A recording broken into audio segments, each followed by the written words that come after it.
ሰላም ጤና ይስጥልን ውድ የቻናላችን ተከታታዮች ፕሮግራማችን ቤተሰቦች፣ ይህ አብዲራዋ ቲዩብ ነው። ፕሮግራማችንን ላይክ በማድረግ እንድትጀምሩ፣ አዲስ የሆናችሁ ሰብስክራይብ በማድረግ ለዚህ ቻናል ቤተሰብ እንድትሆኑ፣ እንዲሁም ይህንን ፕሮግራም ከሀገር ውጭ የምታደምጡ ውድ የቻናላችን ተከታታዮች እንደ ሁል ጊዜው የምታደርጉትን ድጋፍ በሱፐር ስቲከር በሱፐር ታንክስ እንድትቀጥሉ በአክብሮት እየጋበዝን ማንቸስተር ዩናይትድ ወደ ኪንግ ፓወር ተጉዞ ሌስተር ሲቲን 3-0 በሆነ ውጤት ማሸነፍ ችሏል። በዚህ ጨዋታ ዙሪያ ዝርዝር ጉዳዮችን ይዘንላችሁ መጥተናል። ከፕሮግራማችን ጋር አብራችሁ ስትቆዩ በጨዋታው ዙሪያ እንዲሁም እሁድ የተደረጉ የታላላቅ ሊጎች ውጤትና አንዳንድ ወቅታዊ በውጤቱ ዙሪያ የተመዘገቡትን አስደናቂ እንቅስቃሴዎችን አንስተን እንወያያለን። ነገር ግን ይሄ ፕሮግራም ትኩረት የሚያደርገው የማንቸስተር ዩናይትድ ሌላኛው ድል፣ 2 ተከታታይ ድል እንዲሁም ለ4 ተከታታይ ጨዋታ ቡድኑ ያለመሸነፍ ጉዞ ያደረገበትን ሌላኛው እድገት፣ ለውጥ፣ በሌላ ጌም ፕላን በሌላ ስትራቴጂ የቀድሞ አሰልጣኛቸውን በጊዜያዊነት ቡድኑን ለ4-5 ጨዋታ ማሰልጠን የቻለው የሩድ ቫን ኒስተልሮይ ሌስተር ሲቲን 3-0 በሆነ ውጤት ማሸነፍ ችሏል። በሩበን አሞሪም ውስጥ ጎል ያላስቆጠረው አሊያንድሮ ጋርናቾ በፕሪሚየር ሊጉ 1 ግብ እንዲሁም ከዲሴምበር 12 አንስቶ ምንም አይነት ግብ ማስቆጠር ያልቻለው በሁሉም ውድድሮች ራስሙስ ሆይሉንድ 1 ግብ አስቆጥረው ለነዚህ ለሁለቱ ተጫዋቾች ግብ መነሻ የሆነው አምበሉ ብሩኖ ፈርናንዴስ 3ኛዋን ግብ ለራሱ በማስቆጠር በጨዋታው 2 ግብ የሆኑ ኳሶችን አመቻችቶ በማቀበል ደግሞ ሌላ አዲስ ታሪክ፣ አዲስ ሪከርድ በዩናይትድ ቤት መጻፍ ችሏል። በዚህም ተጫዋች ዙሪያ የተመዘገቡ ሪከርዶችና የጨዋታው ብቃት እንዲሁም በአጠቃላይ በዩናይትድ ቤት እያደረገ ያለው አስደናቂን እንቅስቃሴ ትኩረት አድርገን በስፋት እናነሳለን። ከዚህ ቀደም 2 ፕሮግራሞችን በኒውካስል ዩናይትድ እና ሊቨርፑል የካራቦ ካፕ ፍጻሜ እንዲሁም የለንደን ደርቢ የአርሴናል እና የቼልሲን ፍልሚያ ወደ እናንተ አድርሰን ነበር። በነዛ ፕሮግራሞች አንዳንድ ውጤቶችን ለማሳወቅ እንጂ ቀደም ብሎ የተቀረጹ ቪዲዮዎች ስለነበሩ የታላላቅ ሊጎች ውጤትን በተወሰነ መልኩ በዚህኛው ፕሮግራማችን አንስተን ቀጥታ ወደ ማንቸስተር ዩናይትድ ሌስተር ጨዋታ እንገባለን። በለንደን ደርቢ አርሴናል በሜዳው በሚካኤል ሜሪኖ ብቸኛ ግብ ቼልሲ ማሸነፍ ሲችል፣ በሌላኛው የለንደን ደርቢ እሁድ ከተደረጉ ጨዋታዎች መካከል ፉላም ከቶትናም በክሬቨን ኮቴች ያደረጉት ጨዋታ በኦሪያን ሲሲኞ በቀድሞ በቶትናም ተጫዋችና በሪካርዶ ሙኒዝ ግቦች ፉላም ቶትናምን 2-0 ማሸነፍ ችለዋል። እንዲሁም በላሊጋ ተጠባቂው ጨዋታ የነበረው የአትሌቲኮ ማድሪድ እና የባርሳ ጨዋታ 4-2 በሆነ በባርሳ አሸናፊነት ተጠናቋል። ከረፍት በፊት 45ኛ ደቂቃ ጁሊያን አልቫሬዝ፣ ከረፍት በኋላ 70ኛ ደቂቃ አሌክሳንደር ሱርሎት ኖርዌያዊው አጥቂ፣ ሁለቱ አጥቂዎች ለአትሌቲኮ ማድሪድ አስቆጥረው እስከ 72 ደቂቃ ድረስ አትሌቲኮ ማድሪድ በዋንዳ ሜትሮፖሊታኖ 2-0 ሲመራ ቆይቶ 72ኛ ደቂቃ ሮቤርቶ ሌቫንዶስኪ ከኢጎ ማርቲኔዝ የተሻገረለትን ኳስ አስቆጠረ። ፈርናን ቶሬስ ከራፊኛ የተሻገረለትን ኳስ 78ኛ ደቂቃ ላይ ማስቆጠር ቻለ። 92ኛ ደቂቃ ላይ ያማል ከፔድሪ ተቀብሎ ወደ ግብ የሞከራ ኳስ በአትሌቲኮ ተከላካይ ዲፍሌክት ሆኖ 3-2 90 ሲደመር 2 ላይ ባርሳ በፍጥነት ነው 3-2 ውጤቱን መቀየር የቻለው። 98ኛ ደቂቃ ላይ እንግዲህ ፈርናን ቶሬስ 4ኛዋን ግብ አስቆጥሮ ከ72 እስከ 98 ባርሳ ከ2-0 መመራት 4-2 በሆነ ውጤት አሸንፎ የደረጃውን ሰንጠረዥ በድጋሚ መሪ መሆን ችሏል። በ60 ነጥብ በ48 ንጹህ ግብ ማድሪድ በ60 ነጥብ በ32 ንጹህ ግብ ሲከተል እኩል ነጥብ ይዘው በግብ ክፍያ ባርሳ የተሻለ ሆኖ አንደኛ ሆኗል። 3ኛ ደረጃ የተቀመጠው አትሌቲኮ ማድሪድ እንግዲህ በደረጃው ሰንጠረዥ ከላይ ከተቀመጡ ከባርሳና ከማድሪድ በ4 ነጥብ ርቆ በ56 ነጥብ 3ኛ ደረጃ ላይ ተቀምጧል። ተከታዩ አትሌቲክ ቢልባኦ ሲቪያን ከሜዳ ውጪ 1-0 ማሸነፉን ተከትሎ ከአትሌቲኮ ማድሪድ ያለውን የነጥብ ልዩነት ወደ 4 ማጥበብ ችሏል። ይሄ በላሊጋ የተመዘገበ ውጤት ነው። በቡንደስሊጋው እንግዲህ ቅዳሜ ዕለት የባየር ሙኒክ ነጥብ መጣልን ተከትሎ ሌቨርኩዘን በስቱትጋርት ሜዳ 4-3 በሆነ ውጤት አሸንፏል። ይህንን ተከትሎ ሌቨርኩዘን ከባየር ሙኒክ ጋር ያለውን የነጥብ ልዩነት ማጥበብ ችሏል። በ8 ነጥብ የነበረውን ልዩነት ወደ 6 ዝቅ አድርጓል። ባየር ሙኒክ 62፣ ባየር ሌቨርኩዘን 56 ነጥብ ላይ እንዲቀመጡ አስችሏል ማለት ነው። የጀርመን ቡንደስሊጋ ውጤት ይህን ይመስላል። በሌላ በኩል ሲጠበቅ የነበረው በጣሊያን ሴሪያ እስካሁን የዋንጫ ፉክክሩ አልለየም።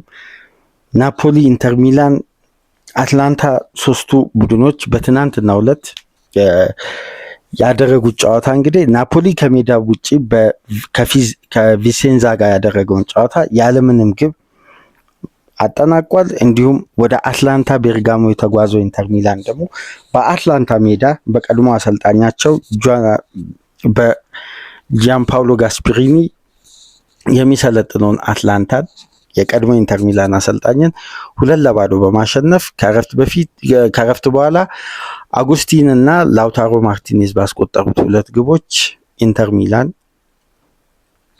በድጋሚ ናፖሊን አሸንፎ የደረጃውን ሰንጠረዥ ነጥብ ልዩነቱን ከፍ አድርጓል። ከናፖሊ በ3 ነጥብ ከአትላንታ በ6 ነጥብ ርቆ በ64 ነጥብ አንደኛነት ደረጃውን አጠናክሯል። ናፖሊ 61፣ አትላንታ 58 ነጥብ ይዞ ሶስተኛ ሲቀመጥ፣ አራተኛ ደረጃ እንግዲህ ያልተጠበቀው ቦሎኛ ትናንትና ላዚዮን በሰፊ የግብ ልዩነት አሸንፎ አራተኛ ደረጃ ላይ በ53 ነጥብ መቀመጥ ሲችል የቲያጎ ሞታ ጁቬ ከሜዳ ውጪ በፊዮሬንቲና 3-0 ተሸንፎ 5ኛ ደረጃ ላይ እንዲቀመጥ ተገዷል ማለት ነው። በክላውዲዮ ራኒሪ ውስጥ ጥሩ ለውጥ በራኒሪ ውስጥ እያሳየ የሚገኘው ሮማ በድጋሚ 1-0 በሜዳው አሸንፏል። በሌላ በኩል በፍራንስ ሊግ ተጠባቂ የነበረው የደርቢ ጨዋታ በፓሪስ ሴን ጀርሜን እና በማርሴ መካከል የነበረው ፓሪስ ሴን ጀርሜን 3-1 ማሸነፍ ችሏል። ኦስማን ዴምቤሌ፣ ኑኖ ሜንዴዝ እና ሎሪያል ራሱ ላይ ባስቆጠረው ግብ ፓሪስ ሴን ጀርሜን 3-1 ማሸነፍ ችሏል። ይህንን ተከትሎ በዘንድሮ የውድድር ዓመት እስካሁን ድረስ የሉዊስ ኤንሪኬ ቡድን በ5ቱ ትላልቅ ሊጎች ከሚገኙ ክለቦች ውስጥ በሊጉ ያልተሸነፈ ብቸኛ ቡድን እስካሁን ድረስ በዘንድሮ የውድድር ዓመት ያልተሸነፈ ብቸኛ ቡድን ነው። በ26 ጨዋታ 68 ነጥብ በመያዝ ከተከታዩ ማርሴይ በ19 ነጥብ ርቆ በ48 ንጹህ ግቦች የሊግ 1 መሪነት አጠናክሮ ቀጥሏል ማለት ነው። በኦልድ ፍሬም ደርቢ በተደረገ ጨዋታ እንግዲህ ሬንጀርስ ከስቴቨን ጄራርድ በኋላ በአዲሱ አሰልጣኝ ከ2021 በኋላ ሴልቲክ ሜዳ በሜዳውም በሴልቲክ ሜዳ በዘንድሮ የውድድር ዓመት በማሸነፍ አዲስ ሪከርድ መጻፍ ችሏል። ሴልቲክ ሜዳ በመሄድ 2-3 በሆነ ውጤት ሬንጀርሶች ማሸነፍ ችሏል። ይሄ ለሬንጀርስ ትልቅ ውጤት ነው። ከጄራርድ በኋላ ያስመዘገቡት የክለቡ አዲስ ሪከርድ አዲስ ውጤት ነው። በዚህ ፕሮግራም እንግዲህ የምንመለከተው በማንቸስተር ዩናይትድ የዘንድሮ የውድድር ዓመት በመጨረሻም መልክ እየያዘ እየተረጋጋ ወደ አንድ የጨዋታ መስመር እየመጣ የሚገኘው የሩበን አሞሪም ቡድን ከረፍት በፊት በራስሙስ ሆይሉንድ 28ኛ ደቂቃ በተቆጠረ ግብ መምራት ችሎ ነበር የመጀመሪያውን 45 ያጠናቀቀው። በሁለተኛው 45 ደግሞ 67ኛ ደቂቃ አሌሃንድሮ ጋርናቾ አስቆጠረ። 90 ደቂቃ ላይ ደግሞ ከዲዬጎ ዳሎት ማይነስ የተደረገውን ኳስ ብሩኖ ፈርናንዴዝ አስቆጥሮ 3-0 3 ግብ 3 ነጥብ ምንም ግብ ሳያስተናግድ ዩናይትድ በፕሪሚየር ሊግ የወጣበት ጨዋታ ነው። እንግዲህ በዚህ ጨዋታ ዙሪያ ከሚነሱ ትላልቅ ነጥቦች መካከል በዋነኝነት የሚጠቀሰው የማንቸስተር ዩናይትዱ ዴንማርካዊው አጥቂ ራስሙስ ሆይሉንድ ነው። ይሄ አጥቂ እንደምታውቁት ከቪክቶሪያ ፕሌዝንን ማንቸስተር ዩናይትድ ከሜዳ ውጪ ባሸነፈበት ጨዋታ ነው ለመጨረሻ ጊዜ ይሄ ተጫዋች ግብ ማስቆጠር ይቻላል። ይሄ ማለት ዲሴምበር 18 ነው ለዲሴምበር 12 ነው። ለረጅም ጊዜ ከግብ ጋር ተለያይቶ ነበር ይሄ ተጫዋች የራቀው። ረጅም ጊዜ ግብ ማስቆጠር አልቻለም።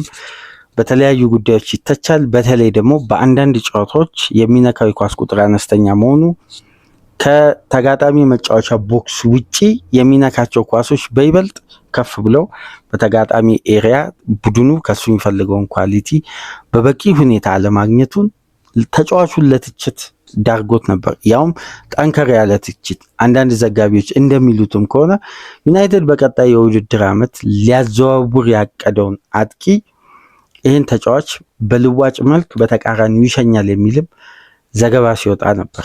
ነገር ግን በስተመጨረሻም እንግዲህ ከእንዲህ አይነት ተጋጣሚ ጋር ዩናይትድ እንዲህ አይነት ጨዋታ ፕላን እንዲህ አይነት ተጫዋቾች ዳግም የሚያንሰራሩበት አጋጣሚ ሲፈጠር የተረጋጋና ምቹ አየር በክለቡ ዙሪያ መፍጠር ይችላል። ይሄ ደግሞ የራስሙስ ሆይሉንድ ያውም በቀኝ እግሩ ያስቆጠረበት መንገድ የሚደነቅ አንደኛ ተጫዋቹ በአንድ ለአንድ ግንኙነት ባገኘው ታይሚንግ ከዚህ ቀደም በተለያዩ ጨዋታዎች አይተናል። በራስ መተማመኑ ከሱ ጋር አልነበረም። ለምሳሌ ከአርሴናል ጋር በነበረው ጨዋታ ተጫዋቹ ሊያስቆጥር የሚችል ነፃ እድል አግኝቶ ዴክላን ራይስ ከኋላ መጥቶ ያስጣላት ኳስ እዛ ጋር የሆይሉንድ መዘናጋት የራይስ አክቲቭ መሆን በአጥቂው መዘናጋት ውስጥ የመጣ አድቫንቴጅ ነው እንግዲህ ራይስ ሊያወጣ ይቻላል። ነገር ግን በብቃታቸው ከፍታ ላይ የሚገኙ አጥቂዎች እዛ ጋር ምን አይነት ተች የመጀመሪያ ተቻቸው ምን አይነት ሊሆን እንደሚችል ቢያንስ የተጋጣሚ ተጫዋች ከኋላ ቢመጣ ያንን ኳስ የማስጣል አቅሙ ዝቅተኛ እንዲሆን ለማስጣል እንኳን ጥረት ቢያደርግ ፍጹም ቅጣት ምት የሚያስገኝ ፖዚሽንን ይዘው ነው ኳሱን ወደ ግብ ለማስቆጠር ጥረት የሚያደርጉት። ነገር ግን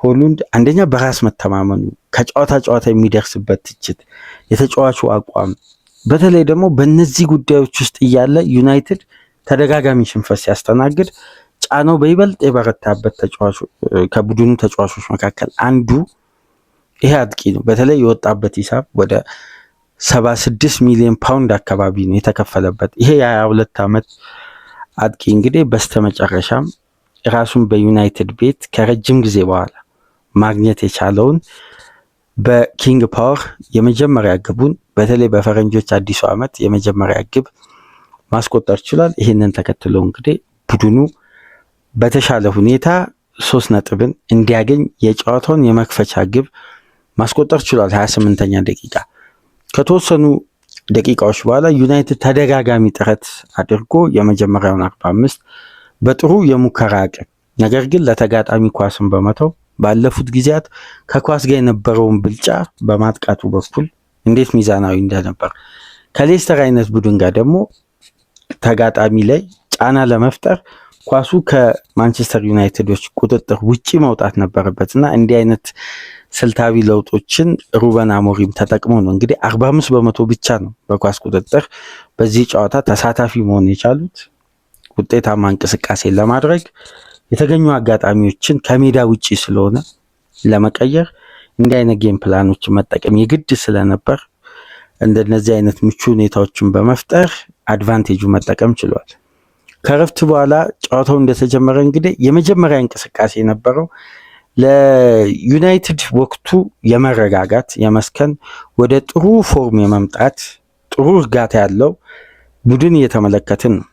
ከዚህ ጨዋታ ቀደም ብሎ የማውንት ወደ ስብስቡ መመለስ አንዳንድ ጉዳዮችን ስንመለከት ዩናይትድ ጥሩ መረጋጋትን በቀጣይ ጊዜያት ሊያገኝ እንደሚችል ተስፋ የሚሰጥ ነበር። ነገር ግን በዘንድሮ የውድድር ዓመት በጥር የዝውውር መስኮት በዲሴምበር መጨረሻ ድርድር ተጀምሮ በጃንዋሪ አጋማሽ ላይ ከአርሴናል የአካዳሚ ወደ ማንቸስተር ዩናይትድ የመጀመሪያ ፕሮፌሽናል ኮንትራቱን ፈርሞ ወደ ዩናይትድ የተቀላቀለው ከዛም በኋላ ደግሞ ያለፈው ሳምንት በትልቁ ጨዋታ በሪያል ሶሲዳድ የመልስ ጨዋታ የቋሚነትን ስፍራ አግኝቶ አስደናቂ ብቃቱን ያሳየውን ወጣቱ የ17 ዓመት ተጫዋች ሄቨን ጠንካራ ጉዳት አጋጥሞት በጨዋታው ተቀይሮ ወጥቷል። ይሄ ጉዳት ብቻ ነው ከሌስተሩ ጨዋታ በዩናይትድ በኩል በበጎም አይነሳው። ምክንያቱም ቡድኑ አሁን ጥሩ ጫናን የመቋቋም አቅምን እየገነባ ወደ ራሱ እግር ኳስ ሞዴል እየመጣ ያለበት ጊዜ ነው። አሁን ይሄ የአሞሪም መረጋጊያ በእርጋታ ጉዳዮችን የሚያስኬዱበት በሰከነ ሁኔታ ወደ ቀጣይ ስቴጅ የሚሻገሩበት ወቅት ላይ እንግዲህ አሁንም ዩናይትድ ቤት ሊቆም ያልቻለው የተጫዋቾች ጉዳት ነው። ይሄ ጉዳይ ደግሞ ሩበን አሞሪምን ስራቸው ባጭሩ እልባት የሚሰጣቸው ጉዳዮች በተጫዋቾች ጉዳት ምክንያት ጥቃቅን ጉዳዮች እየሰፉ ነው የሚሄዱት። በብዛት አሁን በዩናይትድ ቤት በየጊዜው የሚፈጠረው አንዳንድ ድክመቶች፣ ክፍተቶች መካከል በዋነኝነት የሚነሳው በቂ የተጫዋቾችን አገልግሎት በበቂ ሰዓት በበቂ ሁኔታ በሚያስፈልጋቸው ፊክስቸር አብዛኛው አሰልጣኞች አያገኙ። በኤሪክ ቴናግ የተጠናቀቀው የውድድር ዓመት የተፈራረቀው የተከላካይ ጥምረት ብዛት ራሱ ከ17 ጊዜ በላይ 17 የተለያየ አይነት ጥምረት አምና ኤሪክ ቴናግ ሞክረዋል። ዘንድሮ ሩበን አሞሪም በርካታ የተከላካይ ጥምረት እየተመለከትን ነው። በኪንግ ፓወር ስቴድ ጨዋታ እንኳን በቀይ ካርድ የመጨረሻ ጨዋታውን በቅጣት እያሳለፈ የሚገኘው የዶርጉ አለመኖር የፈጠረው አንዳንድ ሽግሽግ ነበር። ሌሎች ተጫዋቾች ወደ ቋሚነት እንዲመጡ ማዝራዊ ቦታውን ሺፍት አድርጎ እንዲጫወት የተለያዩ ሂደቶች ነበሩ። እንዲህ አይነት ጉዳይ ውስጥ ቡድኑ በገባበት ወቅት በድጋሚ እነ ሊንድሎፍን ተጠቅሞ ነው እንግዲህ ከሶሲዳዱ ጨዋታ የግድ የተጫዋች ለውጥ ማድረግ ነበረባቸው። በአንድ ሳምንት ውስጥ የተደረገውን ሺፍት የመጀመሪያው ዙር የሶሲዳድ ጨዋታ ላይ አሁን የተሰለፈው ሌኒዮሮ ቀጣይ 2 ተከታታይ የዩናይትድን ጨዋታ ሶስት ተከታታይ ጨዋታ የአርሴናሉን የሶሲዳዱን የመልስ ጨዋታ የትናንት ምሽቱን ጨዋታ ማድረግ አልቻለም በጉዳት ምክንያት።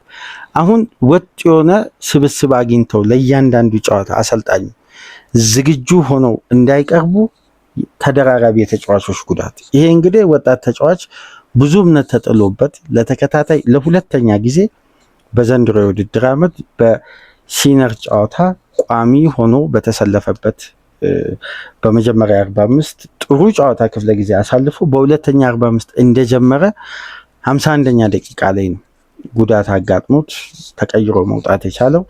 ይሄ እንግዲህ በዩናይትድ በኩል የተሰማ በዚህ ጨዋታ የተመለከትነው በጎ ያልሆነው ዜና የዚህ ተጫዋች ጉዳት ነው እና በሕክምና ባለሙያዎች በስትሬቸር መውጣቱ ደግሞ በይበልጥ ጉዳቱ ጠንካራ ያደርገዋል ተብሎ ይጠበቃል። ነገር ግን ሜዳውን ለቀው የዩናይትድ ተጫዋቾች ወደ ቲሙ ባስ ሲሄዱ የታዩ ምስሎች እንደሚያሳዩት ከሆነ ተጫዋቹ የመከላከያ የሕክምና እርዳታ በእግሩ ላይ ተገጥሞለት ራሱ እየተራመደ እንደወጣ ነው። ነገር ግን ክራንች እንዳልያዘ የሚታይ ምስል መመልከት ችለናል። እንግዲህ ጉዳቱ ጠንካራ ይሁን አይሁን በቀጣይ ቀናት ምርመራዎች ያሳያሉ። ነገር ግን የተጫዋች በጠንካራ ጉዳት ይመስላል ከሜዳ ተቀይሮ የወጣው።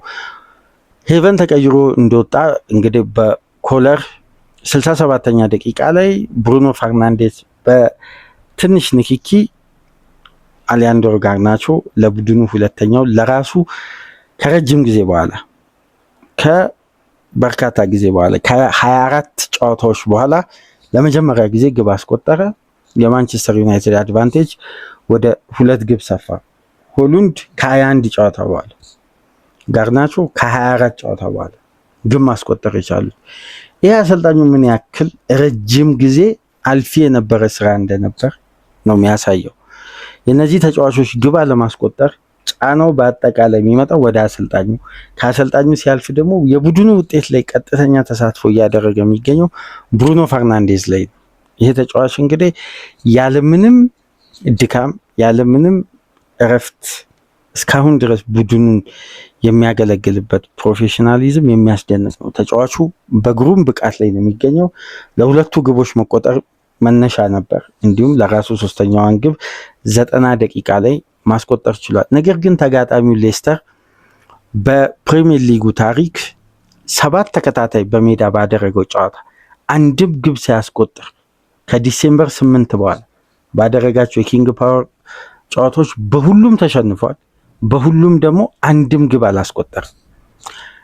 እንዲህ አይነት ሪከርድ ያስመዘገበ በእንግሊዝ ፕሪሚየር ሊግ ታሪክ የትኛውም ክለብ የለም። ብቸኛ ክለብ ሆኗል።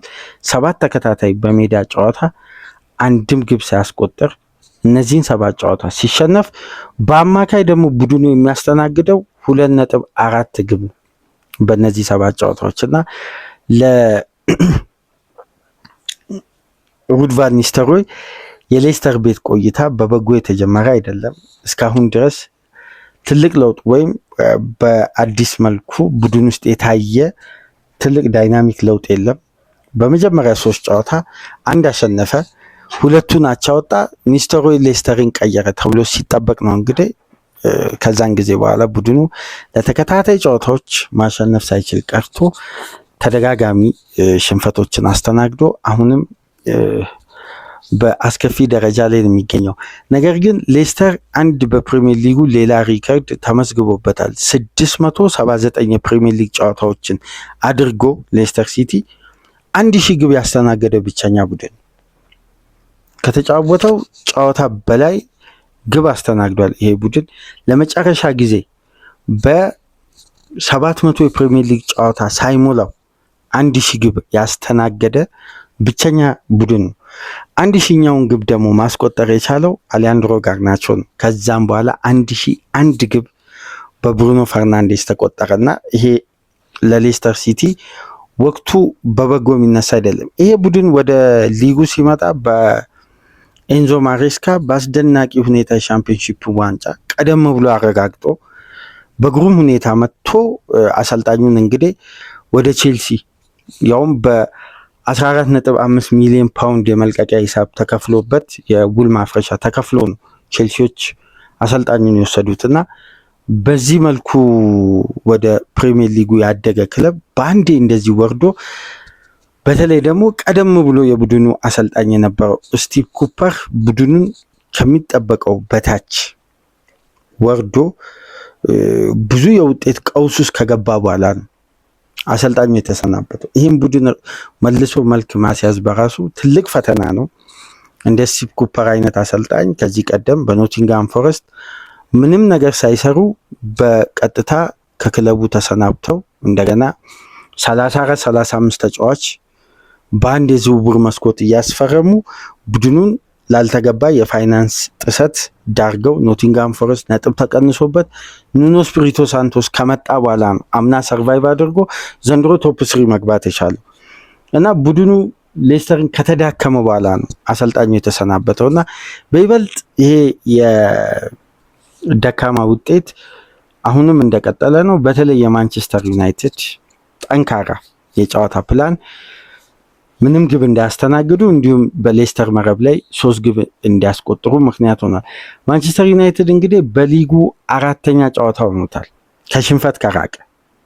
ይሄ ደግሞ ሌላኛው ጥሩ መረጋጋት ከጊዜ ወደ ጊዜ ቡድን ውስጥ እየተፈጠረ እንደሆነ የሚያሳየን ነው።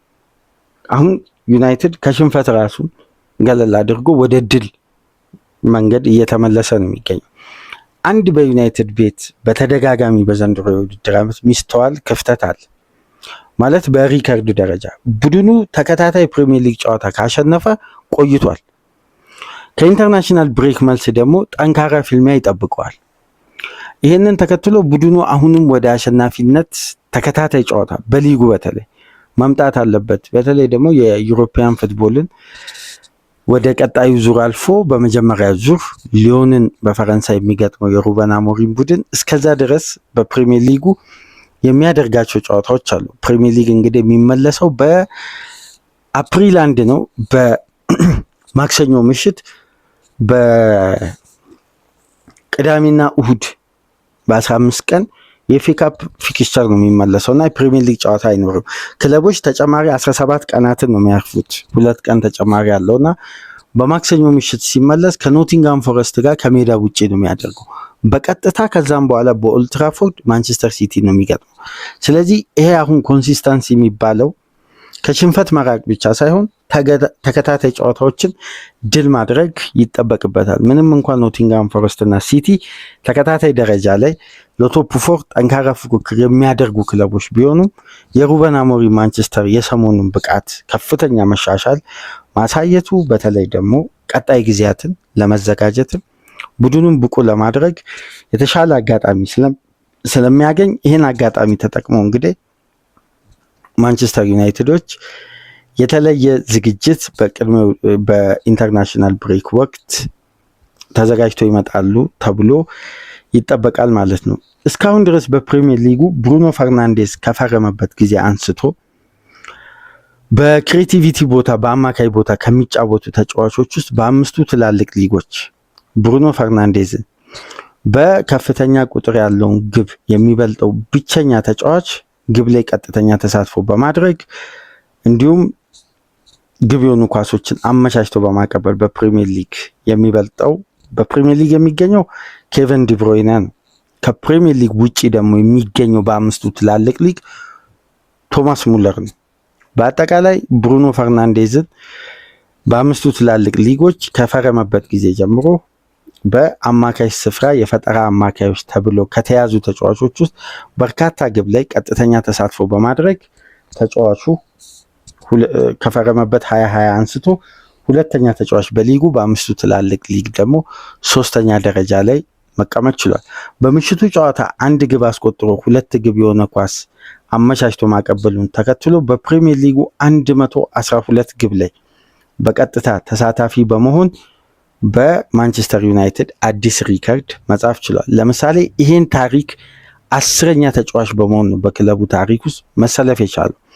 ከዚህ ቀደም ይሄ ፖርቱጋላዊ ተጫዋች እንዲህ አይነት ሪከርድ የደረሱ ተጫዋቾችን መጋራት የቻለው ለምሳሌ 50 አሲስት ከ50 በላይ ግብ ላይ 50 አሲስት እና ከ50 በላይ ግብ ማስቆጠር የቻለ የማንቸስተር ዩናይትድ ተጫዋቾች ውስጥ ራያን ጊግስ 162፣ ዋይን ሩኒ 93፣ ዴቪድ ቤካም 80፣ ፖል ስኮልስ 55፣ ኤሪክ ካንቶና 51 ከ50 በላይ አሲስት ላይ መድረስ የቻሉ የምንጊዜም የማንቸስተር ዩናይትድ ከፍተኛ ግብ የሆኑ ኳስ አመቻችቶ በማቀበል ከ1 እስከ 6 ያለውን ደረጃ የያዙት ጊግስ፣ ሩኒ፣ ቤካም፣ ስኮልስ እና ካንቶና ናቸው። አሁን 6ኛ ደረጃ ብሩኖ ፈርናንዴዝ መቀመጥ ችሏል።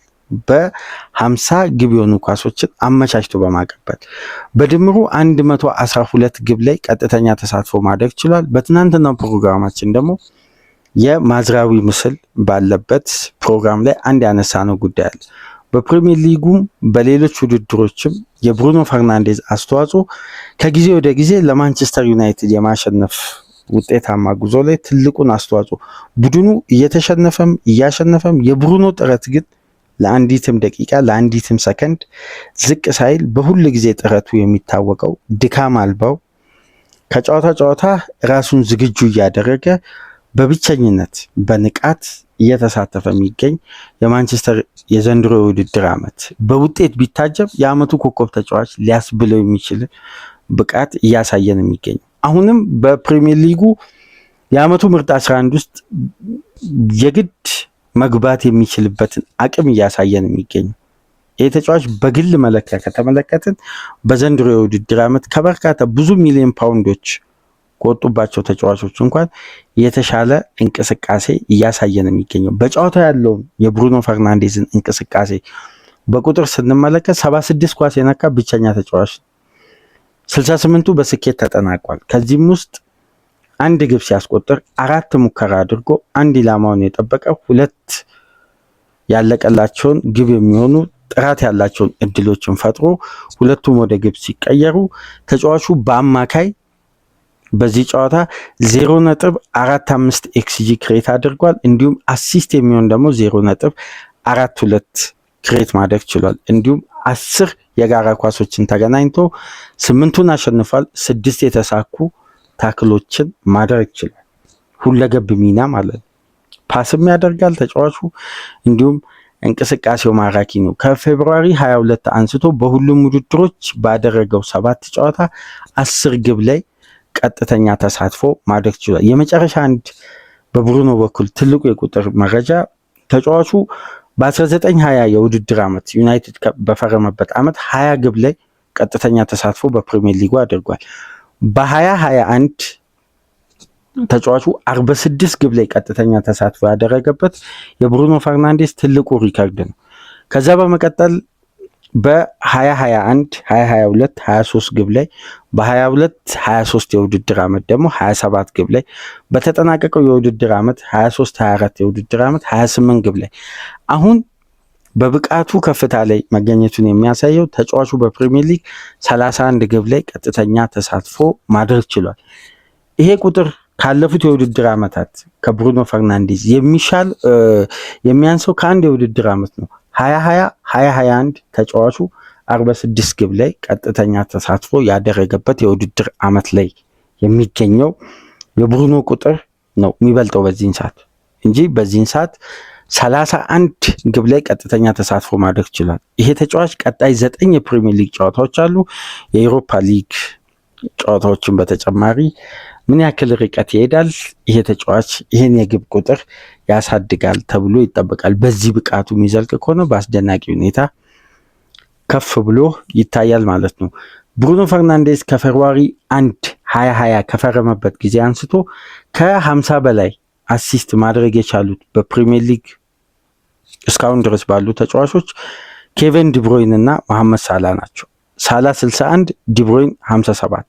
ከዛ በመቀጠል ብሩኖ ፈርናንዴዝ 50 ግብ የሆኑ ኳሶችን አመቻችቶ በማቀበል ለራሱም ለቡድኑም አዲስ ሪከርድ አስመዝግቧል። ማንቸስተር ዩናይትድ የተሳካ 90 ደቂቃ በኪንግ ፓወር በእንዲህ መልኩ አሳልፏል። የማንቸስተር ዩናይትድ ደጋፊዎች እንኳን ደስ አላችሁ። ቡድኑ ወደ አሸናፊነት ስፕሪት ዳግም መመለስ ችሏል።